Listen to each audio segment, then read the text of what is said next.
تو سورہ کہف کو پڑھنا بھی ہے اور اس کو سمجھنا ہے۔ کیا ذکر کیا گیا ہے سورہ کہف میں، اتنی بڑی فضیلت اللہ کے رسول صلی اللہ علیہ وسلم نے بیان فرمائی۔ اللہ کے رسول صلی اللہ علیہ وسلم کے پاس ایک مرتبہ یہود آئے، سوال کیا۔ یہودیوں کی عادت ہوتی تھی، اپنی کتابوں میں جو لکھا ہوا ہوتا تھا وہ آتے تھے، سوال کرتے تھے، جانچتے تھے اللہ کے رسول صلی اللہ علیہ وسلم۔ ایک مرتبہ آئے، سوال کرنے لگے، اصحاب کہف کے بارے میں آپ بتاؤ، کتنے سال سوئے، کیا ہے ان کے بارے میں؟ اللہ کے رسول صلی اللہ علیہ وسلم نے فرمایا بتاؤں گا میں ان کے بارے میں۔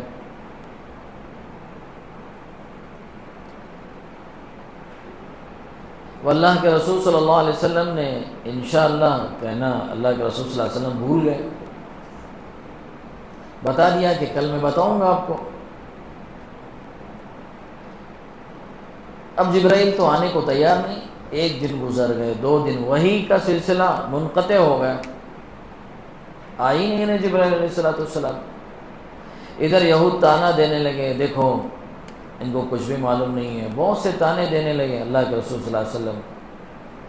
اللہ کے رسول صلی اللہ علیہ وسلم روز آسمان کی طرف دیکھتے کہ جبرائیل کب آئیں گے وحی لے کے۔ کئی دن بیت جانے کے بعد میں جبرائیل آئے، پھر جو ہے پوری داستان اصحاب کہف کی سنائی۔ پھر آخر میں یہ بات اللہ کے رسول صلی اللہ علیہ وسلم کو بتائی گئی، وَلَا تَقُولَنَّ لِشَيْءٍ إِنِّي فَاعِلٌ ذَلِكَ غَدًا إِلَّا إِن يَشَاءَ اللَّهُ۔ جب آپ کسی چیز کا ارادہ کریں تو یہ نہ کہیں کہ میں کروں گا اس کو، بلکہ کہیں اللہ نے چاہا تو وہ کام ہوگا، اللہ نے چاہا تو إِلَّا إِن يَشَاءَ اللَّهُ، اللہ کی چاہت پر موقوف کریں، اللہ نے چاہا تو کام ہوگا، نہیں چاہا تو کام نہیں ہوگا۔ دیکھیں بڑوں کی جو ہے چھوٹی سی چوک بھی اللہ تعالیٰ برداشت نہیں کر رہے، چھوٹی سی چوک، غلطی نہیں کہیں گے، چوک، بھول،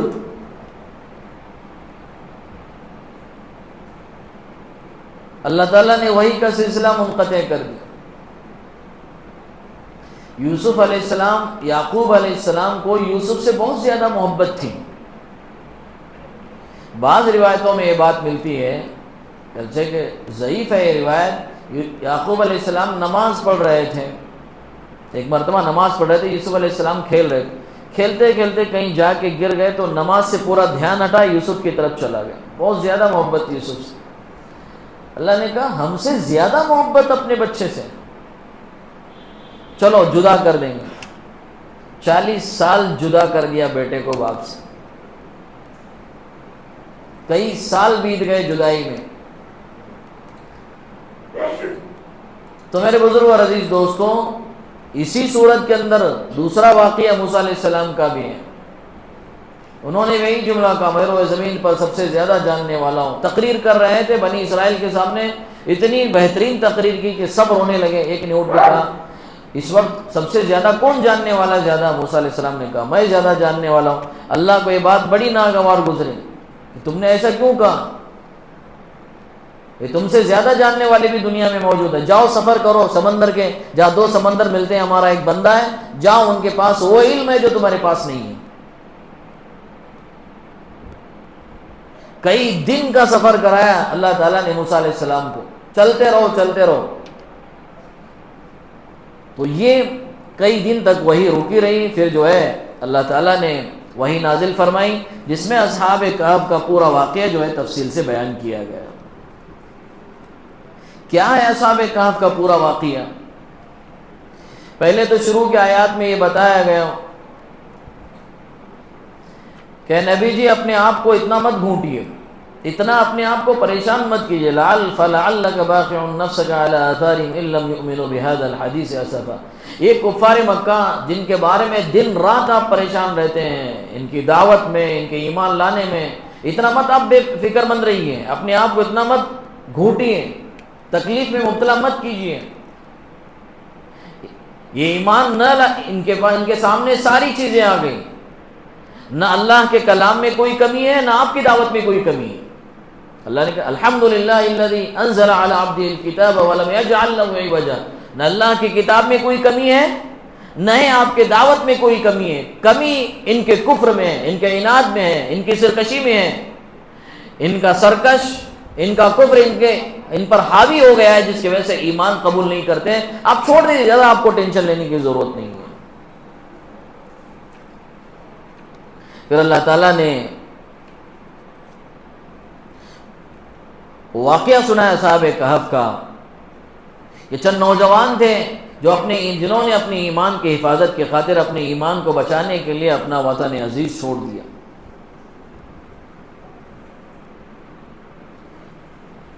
ایمان کو بچانے کے لیے ظالم بادشاہ تھا، کافر بادشاہ تھا، کفر کی دعوت دینے لگا، نہیں میں جو بولتا ہوں آپ کو کرنا پڑے گا، معبودوں کے سامنے سجدہ کرنا پڑے گا. لیکن یہ نوجوان تھے، حق پرست تھے، ایک اللہ کی عبادت کرنے والے، اللہ کے ساتھ کسی کو شریک نہیں کرنے والے. ظالم بادشاہ نے کہا نہیں آپ کو کرنا پڑے گا، نہیں کریں گے تو آپ کو سولی پر لٹکا دیا جائے گا. ابھی لوگ پریشان ہو گئے نوجوان، اب کیا کیا جائے. نکل کر جو ہے بادشاہ کے محفل سے نکلے، اپنا وطن چھوڑا، غار میں چلے گئے. غار میں آئے، تھک گئے تھے، آنے کے بعد میں نوجوان آ کر سو گئے. سو کے جب اٹھے تو پتا چلا، سوئے اٹھے، تھکا ہوا آدمی سو کے کتنا سوئے گا آدمی؟ 1 رات سوئے گا، 2 رات سوئے گا. اللہ نے 309 سال سلایا ہے، 309 سال تک سوتے رہے. جب بیدار ہو گئے تو بادشاہ ختم ہو گیا تھا، ظالم بادشاہ بھی ختم، اس کی نسلیں بھی ختم. اٹھے تو کہا کہ بھئی کھانا لے کے یار، بھوک لگی ہے بہت، کھا لیں گے.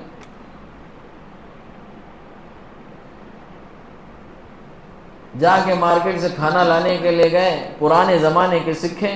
دکاندار نے دیکھا تو کہا یار یہ تو 300 سال پرانا سکہ ہے یہاں پہ. وقت کے بادشاہ کے پاس چلا گیا، کہا یہ تو پرانے سکے ہیں، کہیں وہ لوگ تو نہیں ہیں جو سالوں پہلے گم ہو گئے تھے، جن کی تلاش تھی اس بادشاہ کو مل نہیں پائی، وہ تو لوگ تو نہیں ہیں.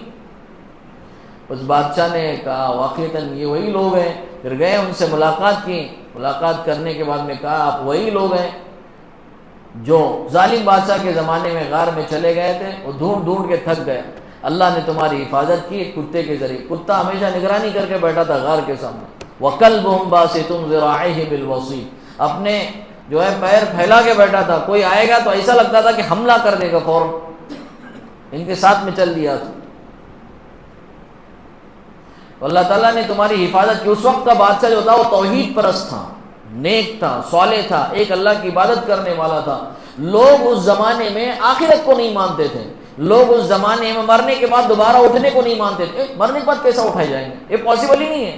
مر گئے تو ہڈی ہو جائیں گے، سڑ جائیں گے، گل جائیں گے، دوبارہ اٹھنے کی کیا بات ہے؟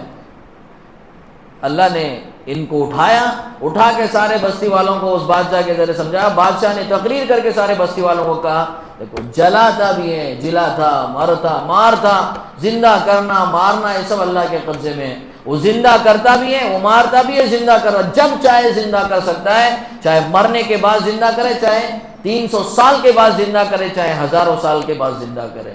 جو 300 سال کے بعد زندہ کر سکتا ہے وہ ہزاروں سال کے بعد بھی زندہ کر سکتا ہے. وہ نہیں کر سکتا تو 300 سال کے بعد زندہ کر سکتا ہے، وہ ہزاروں سال کے بعد بھی زندہ کر سکتا ہے. اس کے لیے کوئی مشکل نہیں ہے. مرنے کے بعد والی زندگی برحق ہے، یہ سمجھانا تھا اس بادشاہ کو. اس بادشاہ نے ساری قوم کو سمجھایا. تو یہ اصحاب کہف تھے. بہت ساری چیزیں ہمیں اس واقعے سے معلوم ہوتی ہیں. دیکھیں ظالم بادشاہ تھا، کفر و شرک کی دعوت دیتا تھا. آپ یہ بات ہمیشہ دھیان میں رکھیں. یہ اللہ کے نبی صلی اللہ علیہ وسلم کو نصیحت بھی ہے. آپ کو اس دنیا میں ظالموں سے ٹکرانا پڑے گا. جب بھی آپ اس مشن کو لے کر کھڑے ہوں گے، دعوت کے مشن کو، آپ کو ٹکرانا پڑے گا، اور ہر وقت ٹکرانا پڑے گا.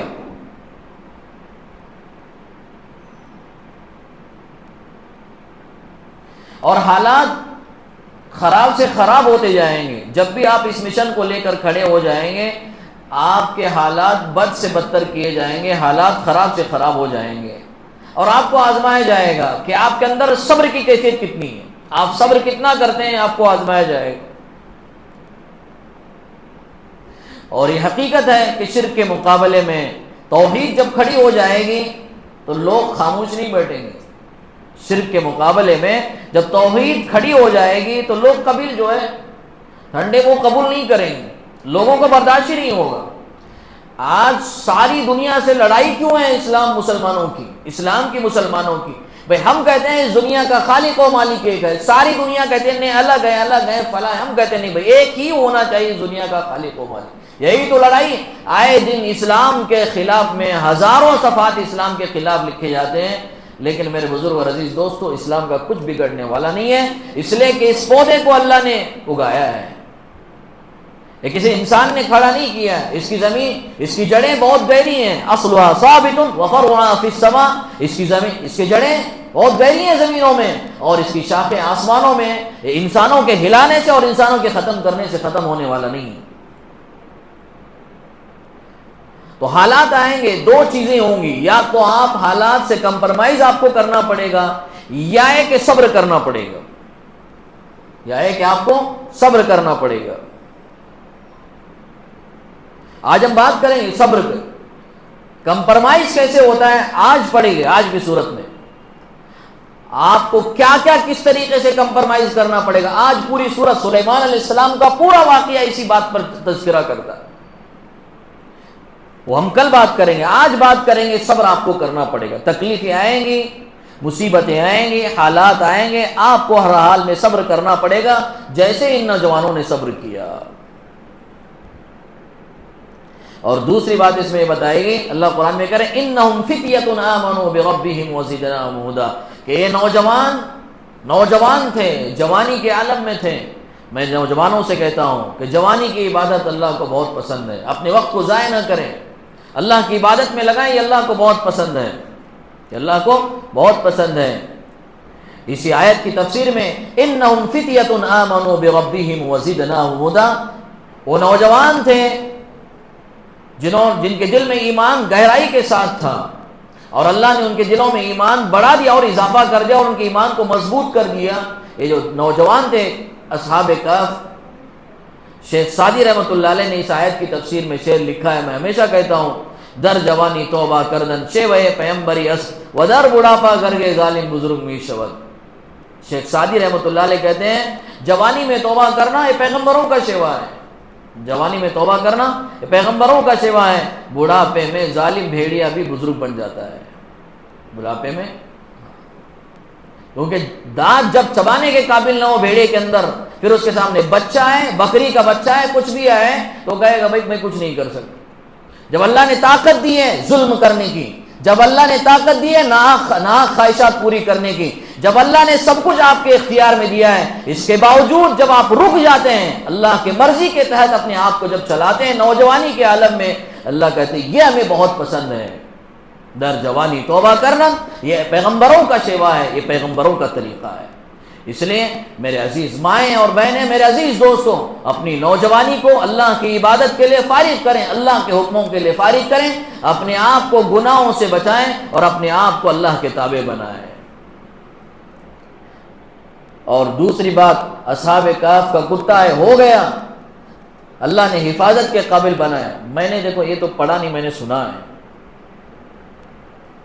تحقیق کروں گا، میں بات بول رہا ہوں لیکن تحقیق کروں گا، کوشش کروں گا، میں بتاؤں صحیح ہے کہ نہیں۔ بعض لوگ کہتے ہیں کہ اصحاب کہف کا کتا کل قیامت میں اللہ تعالیٰ اس کے انسانی شکل دیں گے اور جنت میں چلا جائے گا، بعض لوگ کہتے ہیں، واللہ اعلم، اللہ ہی بہتر جانتا ہے۔ کیوں ایسا ہوا؟ اس لیے کہ اس نے نیک لوگوں کی صحبت اختیار کی، اس کی برکت سے اللہ تعالیٰ اسے انسان بنائیں گے اور جنت میں داخل کریں گے۔ علماء کہتے ہیں صحبت صالح ترا صالح کنت، صحبت طالح ترا طالح کنت، اچھوں کی صحبت آدمی کو اچھا بناتی ہے اور بروں کی صحبت آدمی کو برا بناتی ہے۔ جب اچھوں کے ساتھ ایک کتا رہتا ہے تو اللہ نے اس کی تقدیر بھی بدل دی، کیا ہم انسان اچھوں کے ساتھ نہیں رہیں گے، نیک لوگوں کے ساتھ نہیں رہیں گے تو اللہ اچھا بنائیں گے نہیں۔ اسی لیے اللہ نے قرآن مجید میں بار بار کہا کونوا مع الصادقین، سچوں کے ساتھ رہو، نیک لوگوں کے ساتھ رہو، اچھوں کے ساتھ رہو، یہ بار بار آپ کو کہا جا رہا، سچوں کے ساتھ رہیں گے سچائی کی والی صفات آپ کے اندر آئیں گے، اچھوں کے ساتھ رہیں گے اچھائی والی صفات آئیں گی، اور نیک لوگوں کے ساتھ رہیں گے تو نیکی والی صفات آپ کے اندر آئیں گی۔ قرآن مجید میں بار بار آپ کو اس کی تاکید کی گئی۔ تو یہ اصحاب کہف کا واقعہ ہے۔ اس کے بعد اللہ تعالیٰ نے اس سورت کے اندر تھوڑی سی بات کی مومنین کے بارے میں، جنت کی بات کی۔ جنت کو بہت اللہ دیکھیں، جنت کو اللہ نے قرآن میں تفصیل سے بیان کیا، بہت بہترین انداز میں۔ ایک ہی بات جو قرآن کریم کی سب سے اہم بات ہے، جس میں ہزاروں پیج لکھے جا سکتے ہیں، ایک جملہ اللہ نے قرآن مجید میں کہا جو ساری باتیں بیان کر دی۔ اس ایک جملے نے پوری جنت کھول کر رکھ دی ہے۔ اللہ نے قرآن مجید میں کیا کہا؟ وَلَكُمْ فِيهَا مَا تَشْتَهِي أَنفُسُكُمْ وَلَكُمْ فِيهَا مَا تَدَّعُونَ نُزُلًا مِّن غَفُورٍ رَحِيمٍ۔ یہ جنت میں کیا ملے گا؟ وہ ملے گا جو آپ چاہیں گے۔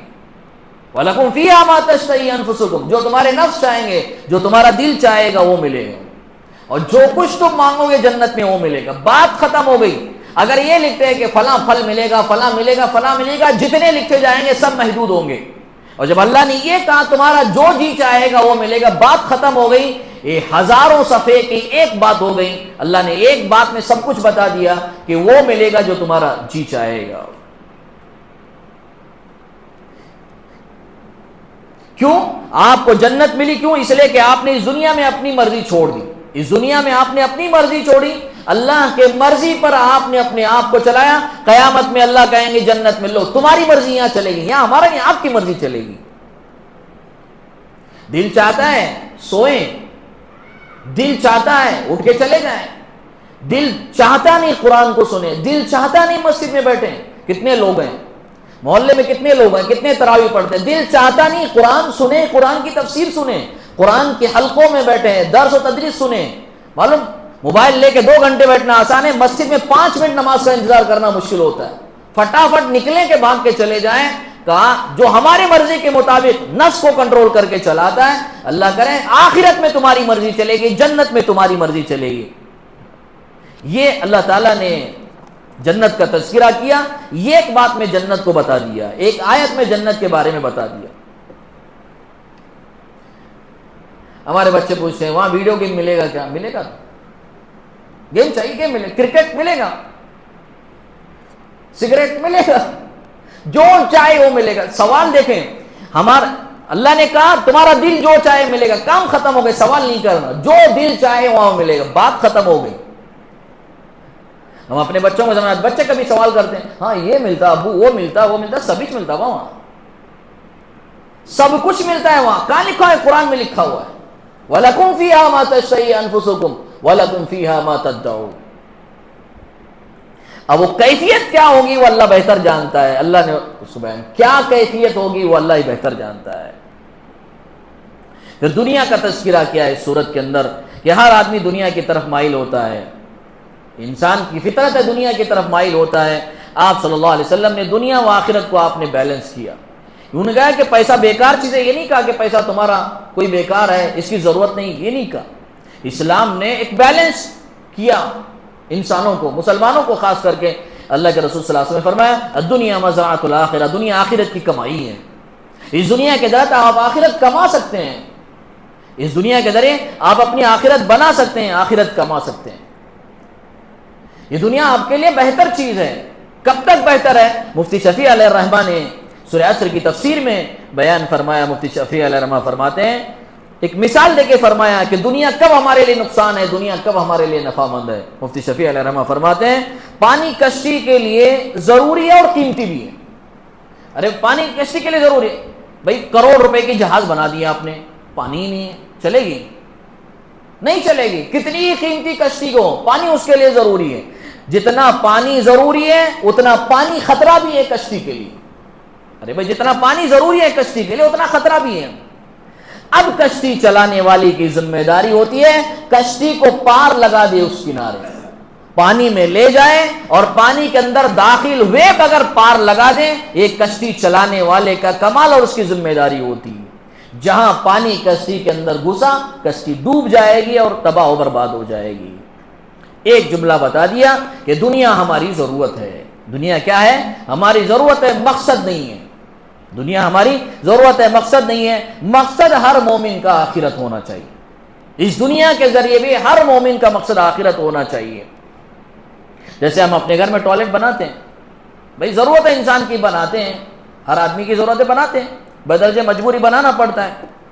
کبھی کبھار کیا ہوتا ہے ٹوائلٹ میں بیڈ روم سے زیادہ خرچہ آتا ہے،